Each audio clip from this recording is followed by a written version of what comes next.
Assalamualaikum warahmatullahi wabarakatuh. Om Swastiastu.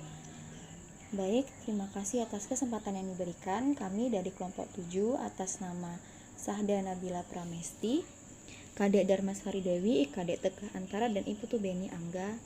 Nah, kami dari kelompok 7 akan membahas mengenai sistem Among dan yang kedua implementasi sistem Among dalam dunia pendidikan. Om Swastiastu. Perkenalkan, nama saya Kadek Teguh Antara dengan NIM 201 301 1071. Sistem Among. Menurut bahasa, sistem Among terdiri dari dua kata, yaitu sistem dan among. Sistem berarti metode atau pola pelaksanaan dalam arti luas. Sistem diartikan sebagai serangkaian komponen atau bagian yang saling terkait dan berfungsi untuk tercapainya tujuan yang telah ditetapkan. Sedangkan among berasal dari bahasa Sanskerta yang berarti mengasuh, memelihara, dan menjaga. Dalam kata among juga terdapat kata dasar mong yang mencakup momong, among, dan ngemong. Momong dalam bahasa Jawa berarti merawat dengan tulus dan penuh kasih sayang, serta mentransformasikan kebiasaan atau membiasakan hal-hal baik. Among dalam bahasa Jawa berarti menjadi contoh tentang hal yang baik tanpa harus mengambil hak anak, agar anak bisa tumbuh dan berkembang dalam suasana batin yang merdeka.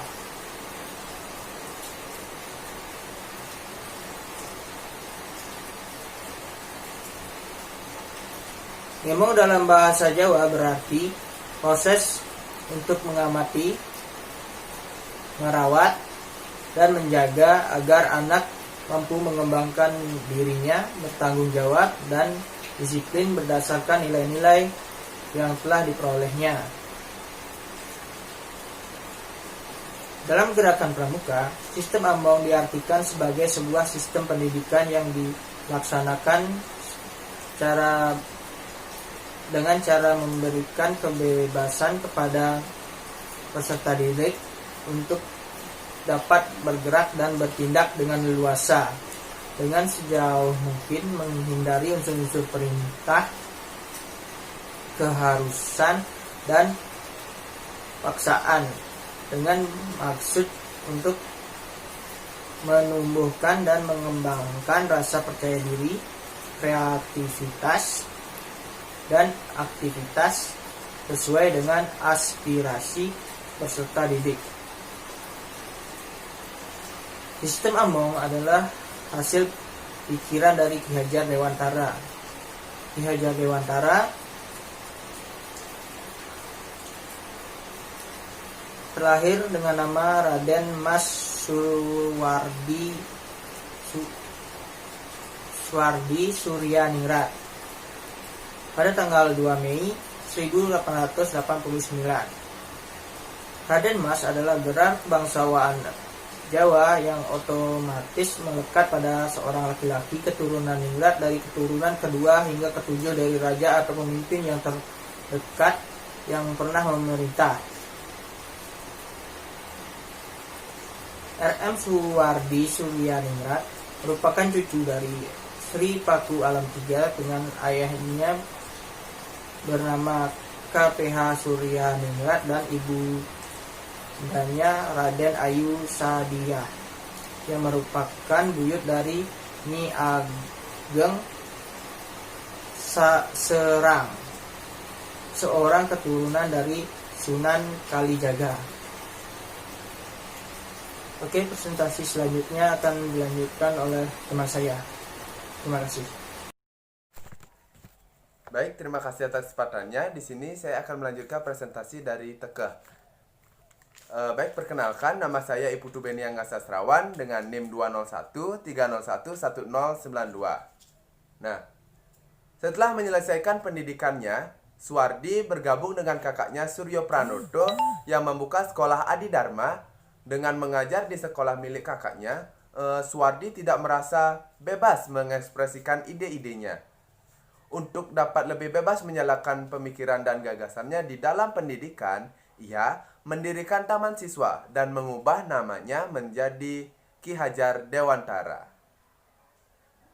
Menurut Ki Hajar Dewantara, rakyat perlu dipersiapkan untuk memiliki jiwa merdeka, pikiran, dan intelektual yang maju, serta jiwa yang sehat.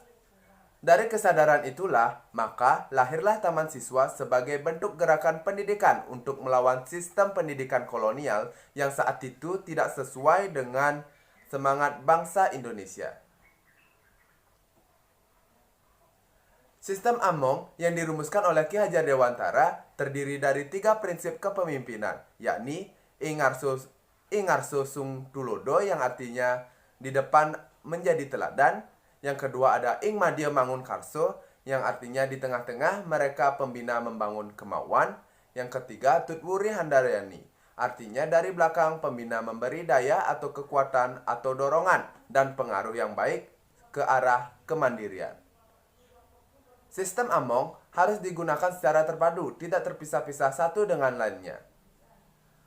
Dan harus berkaitan. Oleh karena itu, bagi semua golongan peserta didik, yaitu atau SGTD, diberikan keteladanan, daya kreasi, dan dorongan.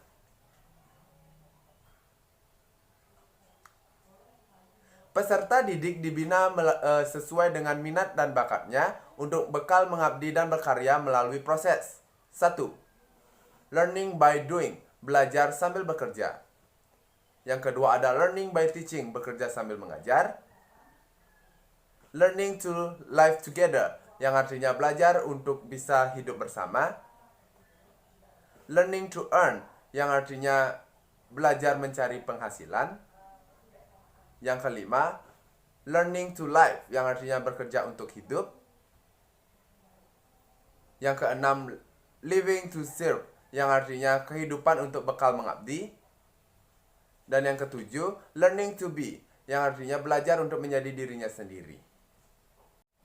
Sekian yang dapat saya sampaikan. Bila ada salah kata, mohon maaf sebesar-besarnya, dan presentasi dilanjutkan oleh teman saya. Baik, terima kasih atas kesempatan yang diberikan. Perkenalkan, nama saya Sahda Nabila Pramesti dengan NIM 20130111027. Setelah mempelajari mengenai pengertian dari sistem Among, selanjutnya ialah implementasi sistem Among dalam dunia pendidikan. Di dalam masyarakat terdapat berbagai macam usaha bersama yang mewujudkan usaha masyarakat, seperti pemerintahan, pertanian, perdagangan, dan usaha-usaha lainnya. Untuk masyarakat yang masih muda dan primitif, sering terjadi adanya satu masyarakat atau satu orang yang mampu mengerjakan berbagai macam pekerjaan. Akan tetapi, pada waktunya akan ada perbedaan dasar dan kecakapan yang terlihat. Dari perbedaan tersebut dapat dipergunakan untuk pembagian pekerjaan atau diferensiasi. Diferensiasi tersebut tidak boleh memecah belahkan golongan pada masyarakat, tetapi harus mampu menggabungkan dan menyatukan berbagai macam keperluan umum, sehingga dapat terwujudnya tertib damainya masyarakat. Dalam hal ini, sistem Among berarti memerdekakan setiap manusia untuk hidup sesuai dengan kodrat dan irodatnya, namun tetap memiliki kewajiban untuk mengerjakan dan mengajarkan tertib damainya masyarakat umum. Di dalam dunia pendidikan atau sekolah, guru sebagai kunci dalam penerapan sistem Among. Menurut Wardani, pada tahun 2010, keberhasilan penerapan sistem Among di sekolah juga tergantung dari guru di sekolah tersebut. Ki Hajar Dewantara menggambarkan bahwa guru terhadap murid haruslah berpikir, berperasaan, dan bersikap seperti juru tani terhadap tanaman yang dipeliharanya, bukan tanaman yang ditaklukkan oleh kemauan dan keinginan juru tani tersebut. Sebagai contoh, sikap dan tindakan guru terhadap anak yang sering terlambat ialah bukan dengan memberikan hukuman terhadap anak tersebut, tetapi solusi yang bijak ialah guru harus mencari tahu, mendengarkan, dan menerima penjelasan dan alasan dan kondisi dari anak tersebut. Selain itu, guru juga harus mampu mendorong dan memberi keyakinan terhadap anak tersebut bahwa anak tersebut dapat berubah dan memperbaiki kesalahan yang ia perbuat. Baik, terima kasih atas waktunya. Perkenalkan, nama saya Kadek Dharma Suwari Dewi dengan NIM 20130111031. Di sini saya akan melanjutkan penjelasan mengenai implementasi sistem AMONG dalam dunia pendidikan. Tut Huri Handayani juga bisa diartikan sebagai pengembangan potensi daya karsa, daya cipta, dan juga daya karya.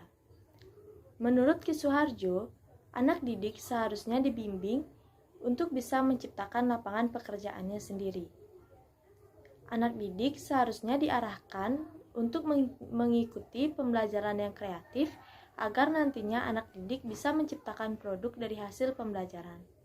Dan juga guru seharusnya bisa menganalisis pembelajaran tertentu agar pelajaran tertentu tersebut bisa bermanfaat untuk meningkatkan kreativitas siswa. Implementasi sistem AMONG dalam dunia pendidikan itu bisa kita lihat ketika guru memberikan teladan, mendampingi, dan turun langsung secara aktif bersama muridnya. Dalam sistem AMONG menurut Ki Hajar Dewantara disebut dengan ing ngarso sung tuladan. Selain menjadi teladan dan selain menjadi pengajar, guru juga harus bisa memberikan motivasi dan semangat bagi siswanya. Dalam sistem AMONG menurut Ki Hajar Dewantara, hal ini disebut dengan ing madya mangan karsa. Metode pembelajaran dengan sistem AMONG bisa berkontribusi dalam dunia pendidikan. Dengan pembelajaran sistem AMONG, pembelajaran akan berpusat pada siswa atau yang sering disebut dengan student center. Dengan metode sistem AMONG, siswa akan memiliki sikap yang disiplin, kreatif, beretika, memiliki komunikasi intrapersonal yang baik, dan juga bisa bekerja sama sejak usia dini. Dengan metode pembelajaran sistem AMONG yang berbasis lokal, siswa juga akan memiliki jiwa yang berkarakter sejak usia dini. Baik, sekian presentasi dari kelompok kami mengenai sistem AMONG dan implementasinya dalam dunia pendidikan. Akhir kata, saya tutup dengan Parama Santi. Om Santi Santi Santi Om.